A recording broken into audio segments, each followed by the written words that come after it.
આજ રોજ રાજકોટ મહાનગરપાલિકામાં હું કમિશનર સાહેબને રજૂઆત કરવા આવેલ હતો. કમિશનર સાહેબ બીજા હતા તો અમારા પ્રતિનિધિ ધડુક સાહેબને મળ્યો છું. 8 દિવસની અંદર મારો પ્રશ્ન સોલ્વ નહીં કરે તો બોની સંખ્યામાં જે બહેનો આવ્યા છે ફરીથી લઈને આવશું.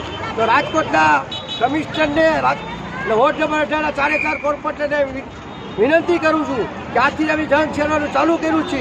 તો રાજકોટ આગેવાન તરીકે ભવનાથ સોસાયટી, ગોકવનના પુરુષાર્થ, રજત, શ્રદ્ધા, પારસ, પુરુષાર્થ આ બધામાં પુષ્કળ પાણી નહીં મળે. શ્રદ્ધા આવતા દિવસોમાં જલદ આંદોલન કરવામાં આવશે. હું અપીલ કરું છું એક જ વિસ્તારના બહેનોને.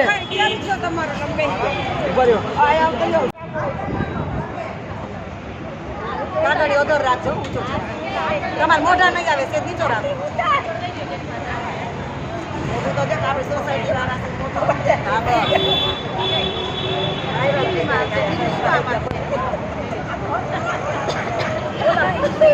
બોલો વિપુલભાઈ બધા કે આમ તો જાણવા નથી. તમે આવી ખબર તો પડી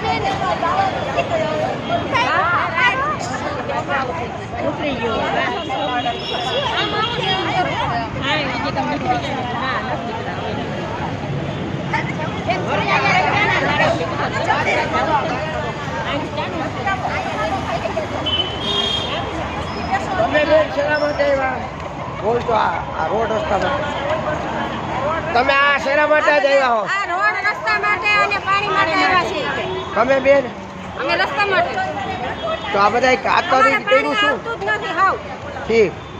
તમે બેન રોડ માટે અમારે રોડ ઊંચો વયો ગયો છે અમારી ડેલી કરતા, એટલે રોડ ને પેલા ખોદીને નીચો લેવલ લ્યો અને સાઈડમાં બ્લોક ફિટ કરો. આપણે રજૂઆત કરેલ છે ને અવારનવાર કોર્પોરેટરને.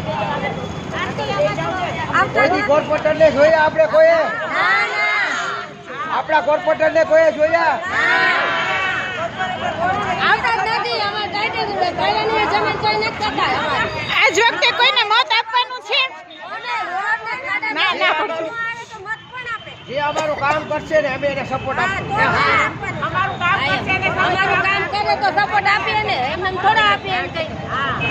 અમારી સોસાયટી કેમ રહી ગઈ? કઈ મોઢું ખોલો, મોઢું ખોલો.